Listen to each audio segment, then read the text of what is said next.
Bonsoir à tous. Merci du coup de venir pour ce nouveau date du Wagon Bordeaux. Nous sommes très heureux de vous accueillir ce soir pour présenter du coup les 3 projets qui ont été codés par les élèves, les alumni de cette session. Avant ça, je vais faire une rapide présentation du wagon pour les gens qui viennent pour la première fois et qui aimeraient avoir plus sur la formation. Et après, on fera les 3 projets. Chaque projet va avoir une présentation d'à peu près 5 minutes. Donc, et ensuite, on aura un petit apéro pour discuter ensemble. Voilà. Donc, le Wagon Bordeaux, c'est une formation très intensive de 2 mois pour apprendre à coder. Elle a été créée à Bordeaux depuis 2015. Et c'est notre 9e session sur Bordeaux. Je fais ça sous contrôle de Sylvain, mon associé cofondateur.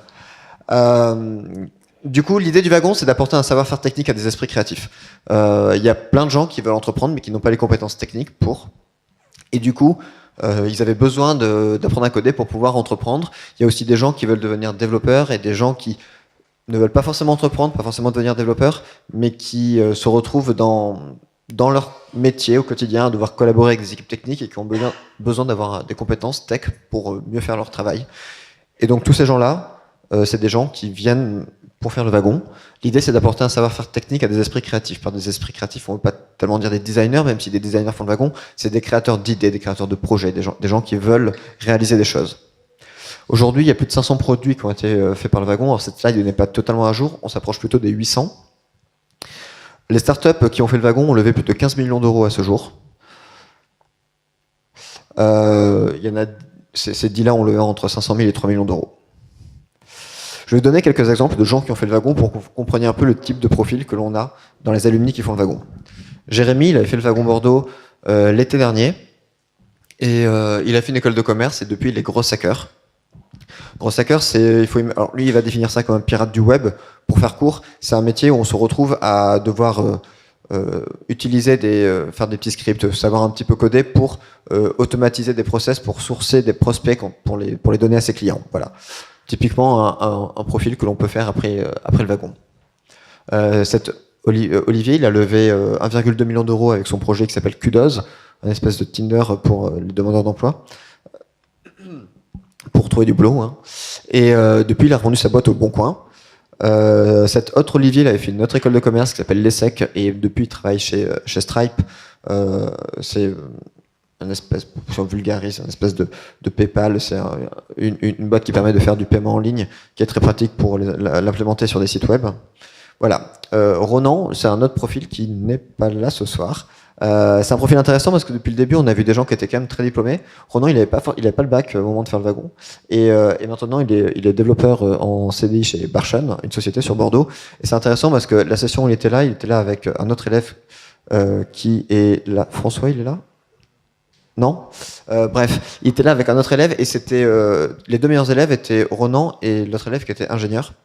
Des profils qui étaient pédagogiquement totalement antagonistes, parce qu'il n'y avait pas eu tout la même formation, mais qui s'apportaient énormément l'un l'autre. Et c'est pour moi une des richesses du wagon, c'est qu'il y a des profils très différents qui viennent faire le wagon, mais qui sont réunis parce qu'ils partagent les mêmes valeurs, à savoir la curiosité, la volonté de travailler dur et d'apprendre énormément en 2 mois. Bon voilà, des exemples comme ça, il y en a plein, je vais passer très vite dessus. Émilie qui a fait le wagon Bordeaux, qui était prof d'anglais, qui est maintenant développeuse de chez Drivey. Léa qui a fait une école de pub et qui est maintenant à Paris en Digital Account Manager. Florian qui travaille en UX Designer. Il y en a plein, donc Manu qui était Motion Designer, qui est devenu développeur front-end. Raphaël, Project Manager, devenu développeur back-end. Encore là, quelqu'un qui était prof d'anglais, qui est devenu Software Engineer. Devenu Product Manager. Product Manager, c'est un des métiers qu'on a beaucoup aujourd'hui dans des sociétés, dans des startups. C'est un peu des gens qui ont une compétence à la fois technique et à la fois produit dans le sens business, et du coup qui doivent comprendre le monde technique et le monde marketing. Donc beaucoup d'élèves comme ça font le wagon. Donc encore Mehdi qui est devenu Product Manager également, Valentin qui a monté sa boîte après avoir fait le wagon, qui n'a malheureusement pas marché, mais qui du coup a rebondi en devenant Product Manager chez Blablacar.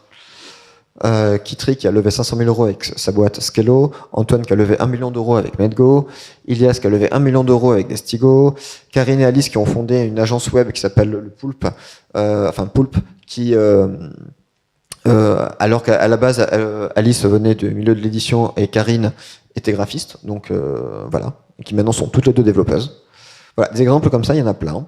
On a la chance que depuis maintenant 2 ans, le wagon a été classé meilleur bootcamp au monde par SwitchUp et Course Report. J'ai toujours l'air un peu couillon à dire cette phrase, mais c'est juste pour dire qu'il y a des gens qui pensent qu'on fait du bon travail et on en est fiers. Qu'est-ce que c'est que le wagon? C'est un programme dont la dernière journée, c'est maintenant, c'est là, c'était aujourd'hui. Ça dure 2 mois, et l'idée, c'est qu'en 2 mois, les gens ont 360 heures de cours. C'est 9 semaines extrêmement intensives, de 9h à 19h tous les jours. Et le but, c'est que les gens ressortent avec des nouvelles compétences, un nouvel état d'esprit, des nouvelles opportunités professionnelles. Et vraiment, c'est comme ça qu'il faut voir le wagon, c'est que ça apporte des perspectives à vos profils existants, et c'est ça qui rend l'expérience très riche. Alors, au wagon, vous allez apprendre, les gens qui font le wagon apprennent toutes ces choses-là, à savoir comment on va penser un produit, comment on va savoir ce qu'il faut créer, comment on va le créer, comment on va le rendre intuitif et comment on va le rendre beau. Tout ça, le wagon, c'est vraiment, on apprend à coder, mais on apprend aussi une vision très produit, qui est extrêmement enrichissante pour tous les types de profils que l'on va avoir après. Donc, les 3 premières semaines du wagon, elles sont intensives. Certains se sont cassés la tête. Je te vois. Alors oui, c'est compliqué les 3 premières semaines pour plein de raisons. Déjà parce qu'il y a tellement de nouvelles choses à apprendre, il y a un nouveau langage à apprendre, il y a surtout une nouvelle façon de travailler. Et apprendre une nouvelle façon de travailler au début, faut l'apprendre, donc c'est pas facile. Après 3 semaines, on va dire que ça, c'est rodé. Et du coup, il ne reste plus qu'à découvrir plein de nouvelles choses, mais vous avez appris comment travailler comme un développeur. Et du coup, il faut nous faire confiance, parce que au bout après, tout se connecte et vraiment, tout va mieux. Ça, c'est le parcours que les gens ont fait au wagon. Voilà, ça, c'est un peu le programme sur les 2 mois. Il y a des moments très difficiles, genre là. Je pense que certains s'en rappellent. Aujourd'hui, ils sont là. Ça veut dire que c'est au moment où ils viennent de finir les projets qu'ils vont vous présenter ce soir. Donc je pense qu'ils sont très heureux, mais également assez fatigués. Je pense que si certains boivent de l'alcool ce soir, il y a moyen qu'il ne faille pas beaucoup de bière pour que vous alliez très haut, quoi. Que vous dire de plus? Voilà, une journée typique au wagon, ça ressemble à ça. Les gens arrivent le matin à 9h, ils ont un cours d'1h30 à peu près, où c'est un peu l'aspect théorique, où les gens sont vraiment en train d'écouter la leçon, et ensuite toute la journée, jusqu'à 17h30, en fait, ils font des exercices sur la théorie du matin, et le soir, ils ont un live code. C'est un moment où en fait, le professeur va refaire un exercice avec eux et va leur faire tous les points qu'il fallait absolument comprendre dans la journée. Pendant toute cette durée-là, pendant la journée, ils travaillent en binôme, c'est-à-dire qu'ils ont un partenaire qui leur est donné aléatoirement et nouveau tous les jours. C'est un autre élève et ils doivent s'entraider. Et cette idée de travailler ensemble, c'est très important pour le wagon parce que ça permet à tout le monde, à tout le groupe de progresser ensemble. Et c'est vraiment quelque chose qui est important pour la réussite du wagon. Il y a un prof pour 7 à 8 élèves au wagon. Donc ça, c'est important parce qu'on attend beaucoup des élèves. Et ils ont été très challengés pendant 2 mois. Mais en contrepartie, on les accompagne aussi beaucoup et on a la chance d'avoir une équipe de profs absolument incroyable qui se donne énormément pour les accompagner et pour les aider tous les jours sur ça. Donc voilà, ils ont accès à cette plateforme sur laquelle ils ont tous les cours. Il y a également les vidéos des cours. Ils ont accès à cette plateforme à vie. Vous le savez déjà, vous tous qui terminez votre session ce soir. Cette plateforme-là, vous y aurez toujours accès demain et après-demain. Sachez que c'est important parce que les cours seront tout le temps mis à jour. Et ce qui veut dire que vous savez, vous avez appris des langages tech, par définition, ils vont tout le temps évoluer. Et ce que vous allez apprendre aujourd'hui, ça va être mis à jour tout le temps. Et du coup, les cours seront également mis à jour. Et du coup, on compte sur vous pour avoir l'esprit développeur, c'est-à-dire une curiosité permanente qui va vous pousser à tout le temps aller découvrir les nouvelles mises à jour et découvrir toujours ce qui se fait. On vous donnera plein de ressources après la formation. On vous invite également à les lire. Aujourd'hui, il y a plus, c'est pareil, j'ai pas mis à jour cette slide, c'est pas 2200, on est à plus de 2600 personnes qui ont fait le wagon à ce jour, à travers le monde. Voilà l'équipe de Bordeaux, une partie de l'équipe enseignante, et voilà tout ce que je voulais dire pour présenter un peu le wagon. Il y a également un coworking qui est là-haut, et d'ailleurs on sera heureux de vous accueillir pendant 1 mois ici ou en bas, enfin on verra là où vous voulez être, mais pendant un mois pour vous aider, maintenant que vous avez fini la formation, à vous continuer de vous retrouver, continuer sur la dynamique, commencer à faire des projets, et c'est vraiment la meilleure façon d'enchaîner. Bon, alors je vais changer, je vais attendre un peu. On va sans plus tarder, on va commencer par le premier projet. Est-ce qu'ils peuvent venir, Joseph? Voilà.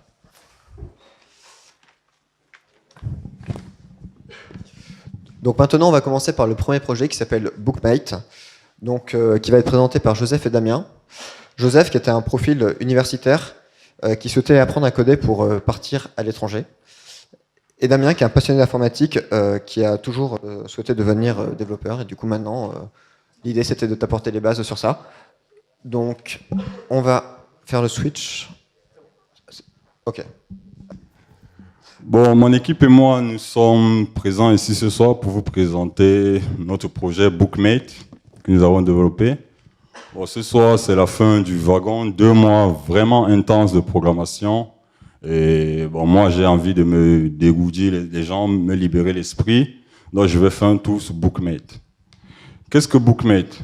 Bookmate, c'est vraiment un site de rencontre, mais pour des passionnés de lecture. Des gens qui aimeraient rencontrer d'autres personnes autour d'eux dans la ville de Bordeaux, bien sûr.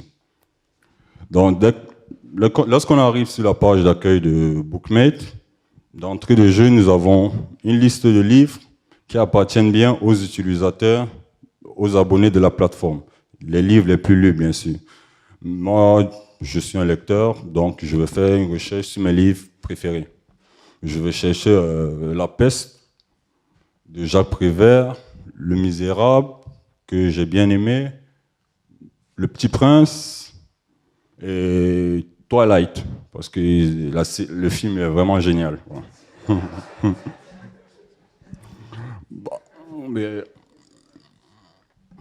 Une fois que ce Bookmate, lorsque tu fais ta recherche, c'est vraiment simple, tu rentres ton livre et directement, on te propose des profils qui correspondent aux utilisateurs qui ont lu le même bouquin que toi, ou bien potentiellement.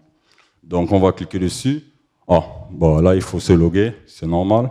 On ne te permet pas d'aller là-dessus normalement, parce qu'il faut à peu près renseigner ces informations pour tous les autres utilisateurs, ce qui est normal.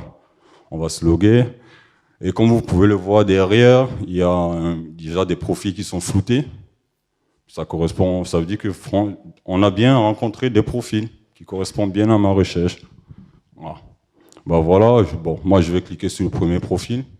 Telly, elle me plaît bien, elle est jolie, elle lit beaucoup, elle a beaucoup de livres en plus.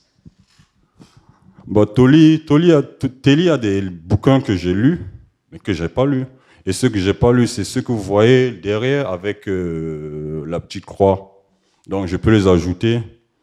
Mais moi, ce que je veux, c'est rencontrer Tolly pour pouvoir vraiment discuter de mes goûts littéraires. Et voilà. Donc on va lui envoyer un message. Je vais lui demander, vu qu'elle a lu beaucoup de livres que moi j'ai pas lu, je veux vraiment lui demander qu'est-ce qu'elle pourrait me conseiller comme bouquin. On va lui envoyer un message et espérons qu'elle lise, bien sûr, parce que je vois qu'elle n'est pas connectée. Mais entre-temps, je vais repartir sur ma recherche pour pouvoir voir d'autres profils. On va aller voir les autres utilisateurs. Hein. Ah, elle m'a déjà répondu. Super. Qu'est-ce qu'elle me propose, elle? Ouais. Elle me propose le parfum. Le parfum, j'ai pas encore lu et j'ai pas envie d'acheter le bouquin. Moi, je vais lui demander de me le prêter, si possible. Parce que vraiment, ça serait génial de dépenser pour un bouquin que je peux prendre chez quelqu'un et rendre plus tard. D'où le principe d'une économie solidaire, en fait.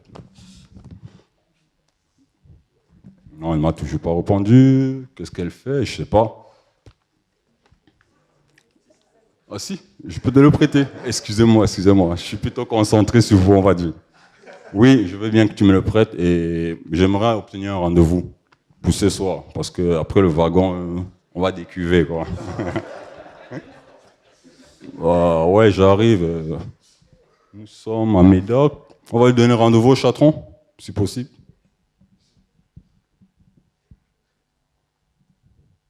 Voilà quoi. Vraiment, Bookmate, c'est assez simple.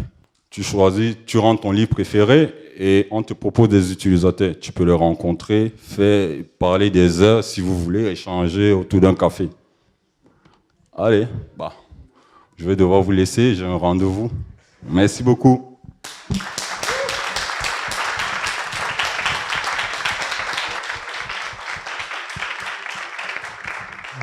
Bravo et merci, merci beaucoup.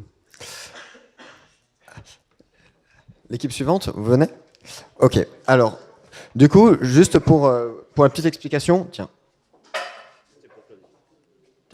Pour la petite explication, tous les sites que vous voyez là sont des sites qu'ils ont codés pendant les 10 derniers jours ouvrés de la formation, c'est-à-dire qu'ils ont commencé lundi de la semaine dernière à coder ces sites, en partant vraiment de zéro, absolument une feuille blanche, ils ont tout codé, et les sites que vous voyez là, c'est vraiment des sites qui fonctionnent, qui sont en ligne.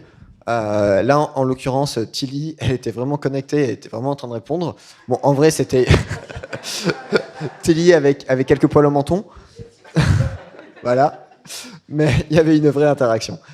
Donc évidemment, le prochain projet, il est également réellement fonctionnel. Donc l'idée, c'est que maintenant que Tilly a rencontré Joseph, ils vont se marier et du coup, ils ont la possibilité d'aller sur Happysite pour organiser leur mariage. On va voir ça. Donc c'est un projet qui va être présenté par Claudine. Claudine, qui est un profil ingénieur, qui a prépassé 10 ans dans l'industrie, a voulu apprendre à coder pour pouvoir avoir des nouvelles ambitions. On a le projet avec Victor, qui a fait une école de commerce, qui se retrouve aussi dans la même situation pour apprendre à coder, pour avoir de nouvelles possibilités. On a également Alex qui a passé 10 ans, non, c'est ça? Combien d'années en consultant dans le bancaire? 6 ans. 6 ans. Et qui maintenant veut devenir digital nomade. Donc l'idée en gros, dans le monde entier, avec un ordinateur et une connexion Wi-Fi, il est libre. Et d'ailleurs, tu pars à la Barbade, c'est ça? Non, mais profites-en. Et Sophie, qui avait également fait profil commercial et qui souhaitait acquérir des nouvelles compétences techniques pour lancer son projet. Voilà. Donc bravo Avocate pour ce projet et à toi pour la présentation. Bonsoir. Lors d'un événement, que ce soit un baptême, un repas d'affaires, un repas politique, on va dire que placer les gens à table, c'est toujours un gros défi. Parce que ce soit pour la dynamique de groupe, pour que vraiment il y ait une bonne ambiance, c'est toujours quelque chose de relativement compliqué. Donc du coup, lors d'un mariage, avec 10, 20, jusqu'à 100, voire plus de personnes, c'est encore un plus gros défi. On va dire c'est un casse-tête parce qu'on a toutes les relations, les gens qui s'entendent plus ou moins bien, c'est toujours un petit peu complexe. Donc c'est pour ça que ce soir, on vous présente Happysite. L'objectif d'Happysite, c'est vraiment de pouvoir faire un plan de table de manière automatique, interactive, et d'avoir le support juste avant l'événement qui va vraiment vous permettre de pouvoir placer tous les gens à table sans aucune difficulté. Donc du coup, ce que je vous propose, c'est d'en créer un. Donc là, on va partir sur 48 personnes, avec à peu près 8 personnes par table. Et donc là, allons-y, on va créer un plan de table. Donc voilà. Donc on arrive sur cette interface qui va être l'interface majeure pour utiliser l'outil Happysite, avec tout d'abord dans cette partie-là, vraiment les 6 tables qui ont été donc définies, avec donc les petits ronds qui représentent les sièges des différentes personnes. Et donc voilà pour la partie vraiment interface et les tables. Sur la gauche, vous avez une boîte à outils qui va permettre d'ajouter soit des personnes, soit des couples. Et ensuite, en haut, vous voyez la légende. Donc, ce qui va se passer, c'est qu'en fonction des personnes qui vont apparaître, ça va vraiment être un code couleur en fonction de l'âge et de l'adhésion des personnes s'ils sont dépendantes de la mariée, du marié ou des amis. Voilà un petit peu pour l'interface globale. Donc, je vous propose qu'on ajoute un couple. Donc, on va ajouter des amis de la mariée qui vont être Tom et Lucy Ford, donc des adultes a priori. Et donc de la famille de la mariée. Donc voilà. Hop. Donc là, vous allez pouvoir voir, quand on va les ajouter, vous voyez qu'à côté de la mariée, on a un petit pins rose. Et donc du coup, là, on va ajouter les mariés. Et donc le pins rose va apparaître à côté des personnages. Voilà. Donc ils sont apparus vraiment sur la table du haut. Ce qui se passe, c'est qu'aujourd'hui, comment ça alloue les tables en fait Happysite? Aujourd'hui, Happysite va allouer les tables en fonction de 3 critères principaux.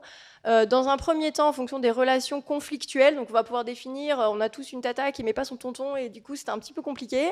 Donc là c'est vraiment le même principe, c'est qu'on va pouvoir définir des relations conflictuelles, ça va être également en fonction des relations de couple et également de l'âge des participants. Donc là on va ajouter, mettons, un troisième participant, donc Jafar. qui lui, par contre, va être également un adulte et qui va être de la famille du marié. Donc, petite pastille bleue. Voilà. Donc, c'est un adulte, il vient sur la table des adultes, pas de problème par rapport à ça.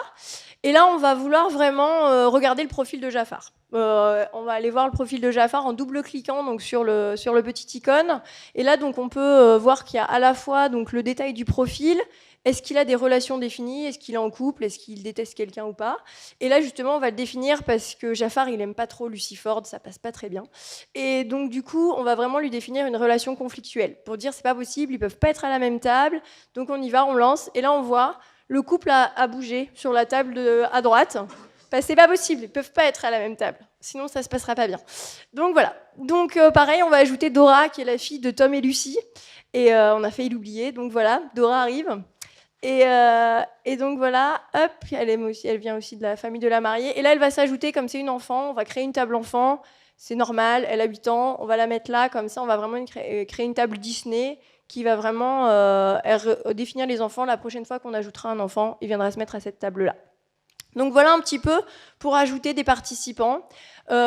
Pour vous montrer un petit peu un modèle, on va dire complet, on va passer sur un autre plan de table qu'on a créé, qui est, on va dire, on a rentré tous nos participants, on a vraiment, on va dire, rentré nos 48 participants. Voilà, ils sont tous là.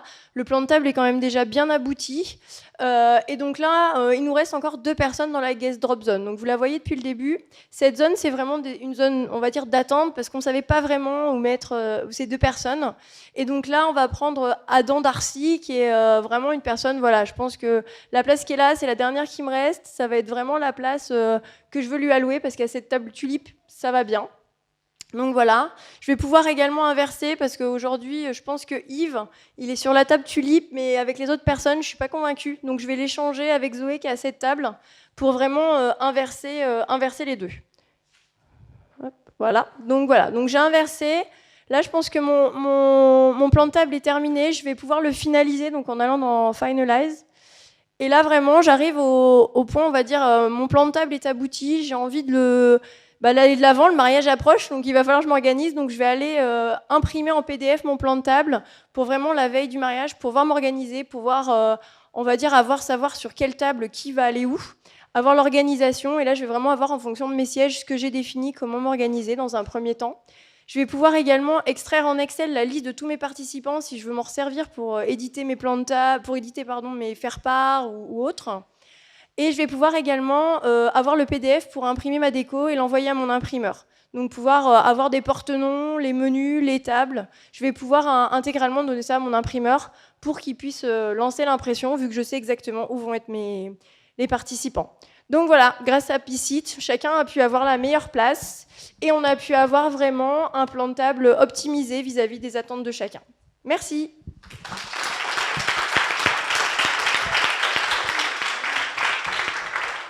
Bravo, merci beaucoup. L'équipe suivante. Il est là, Renaud. Tiens. Alors, pendant qu'il se prépare, du coup, on me pose souvent la question, qu'est-ce que les gens font après le wagon? C'est à peu près... Après le wagon, s'il vous plaît. Après le wagon, il y a des profils qui vont se diriger beaucoup vers l'entrepreneuriat. C'est-à-dire que soit ils vont coder leur site, soit finalement ils vont collaborer avec des équipes techniques. Il y en a beaucoup qui vont se diriger vers des métiers hybrides, comme vous avez pu voir en introduction, type product manager. En fait, c'est des gens qui vont ajouter une compétence technique à leur cœur de métier, donc ils vont se retrouver avec un pied dans la tech et un pied dans leur métier, comme ça va être beaucoup de chefs de projet, par exemple. Et il y a également ceux qui veulent devenir développeurs. Pour pouvoir faire le wagon, comment ça se passe? Je vous ai dit, la formation dure 360 heures. Mais avant ça, il y a une mise à niveau que tout le monde doit faire, qui se fait à distance depuis chez soi, qui dure à peu près 60 heures. Mais pour pouvoir faire la mise à niveau, il faut pouvoir être inscrit au wagon. Et pour être inscrit au wagon, il faut savoir qu'il y a une phase de test. Cette phase de test, elle est accessible à tout le monde. Il est par contre nécessaire de parler anglais.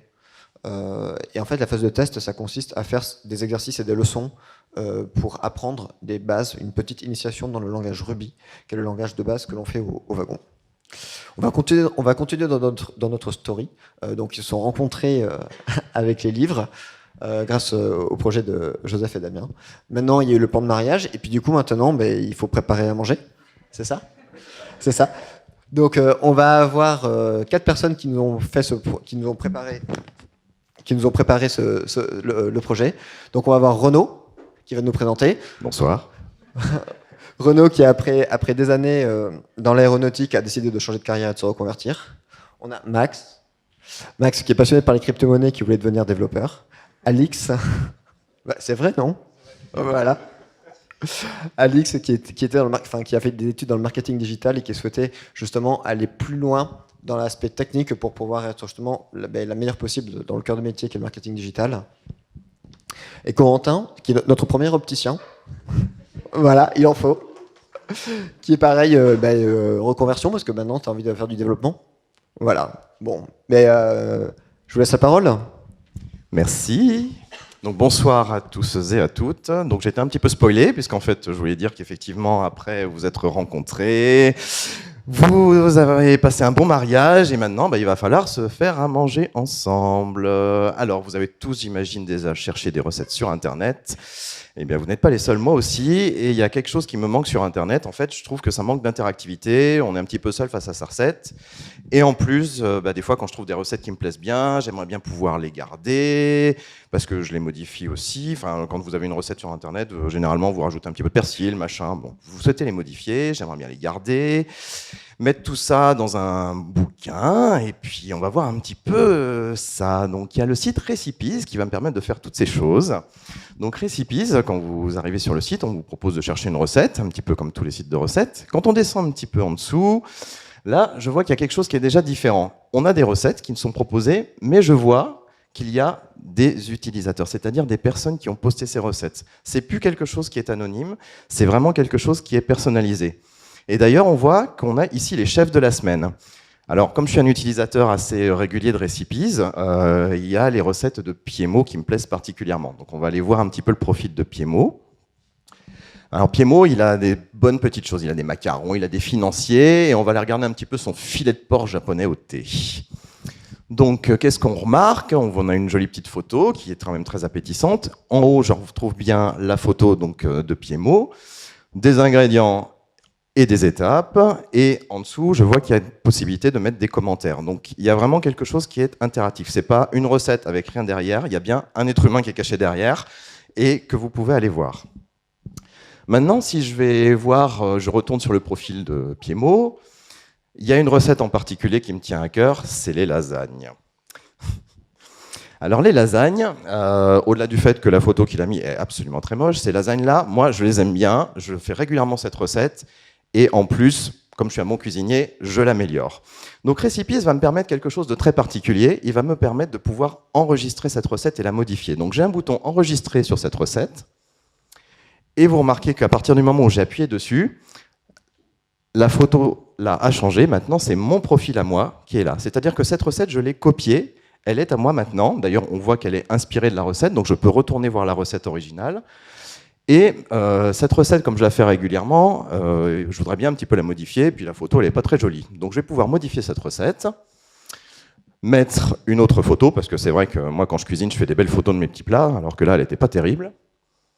Et puis la mozzarella dans les lasagnes, non, franchement, ça ne le fait pas. Donc on va retirer la mozzarella, et on va mettre à jour cette recette. Et là, magnifique, on a des vraies lasagnes comme je les aime, prises en photo à la maison, et la mozzarella a disparu. Donc là, je suis bien content, j'ai customisé ma recette, et maintenant cette recette, une fois que je l'ai customisée, je vais pouvoir la garder dans un livre de recettes. Donc j'ai cette possibilité qui m'est offerte par Recipes de l'ajouter à un livre de recettes. Donc là, j'ai 2 livres de recettes que j'ai déjà constitués sur Recipes, un livre pour les desserts, et le premier qui me plaît bien, dans lequel je vais mettre cette recette. Maintenant, je vais aller consulter mes livres de recettes. Donc, j'ai mes desserts favoris. Bon, c'est pas là-dedans où on va retrouver les lasagnes. C'est mes recettes favorites. Donc là, je vois bien que mes lasagnes ont été rajoutées à mon livre de recettes favoris. Et maintenant que j'ai mon livre de recettes, qu'est-ce que je veux? J'aimerais bien pouvoir me l'imprimer, ce livre de recettes. Mes recettes, j'aimerais bien la voir, pouvoir faire quelque chose avec. Et comme mes lasagnes, c'est ma recette favorite, j'aimerais bien la mettre en tout premier. Donc là, je vais pouvoir faire glisser ma petite carte et la mettre en premier, mes fameuses lasagnes. Et là, maintenant, je vais pouvoir télécharger mon livre de recettes avec toutes ces recettes, avec les lasagnes en premier. Donc le système étant un petit peu lent, il va falloir que vous me regardiez faire ça. Et pendant ce temps-là, voilà. Donc là, vous avez récupéré le PDF de vos recettes, les lasagnes, et toutes les recettes qui étaient dans mon livre de recettes. Et ça, bien évidemment, maintenant, vous pouvez l'imprimer et vous le conserver précieusement. Merci beaucoup.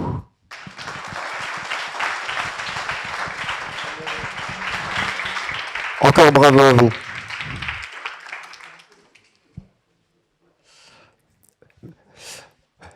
Alors voilà, c'était le troisième et le dernier projet de la soirée.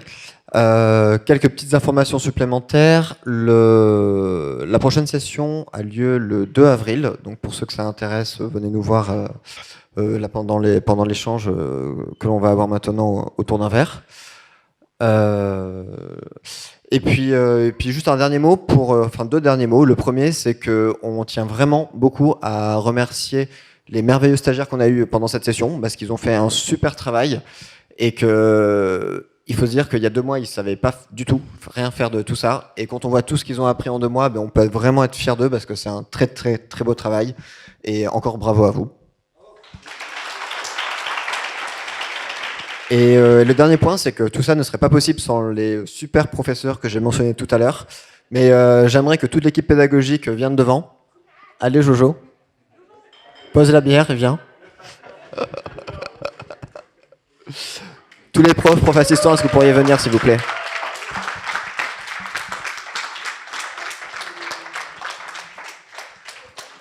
Voilà. Ils sont là et le wagon, c'est grâce aux élèves et à cette merveilleuse équipe que tout est possible. Donc merci à vous tous, merci tout le monde.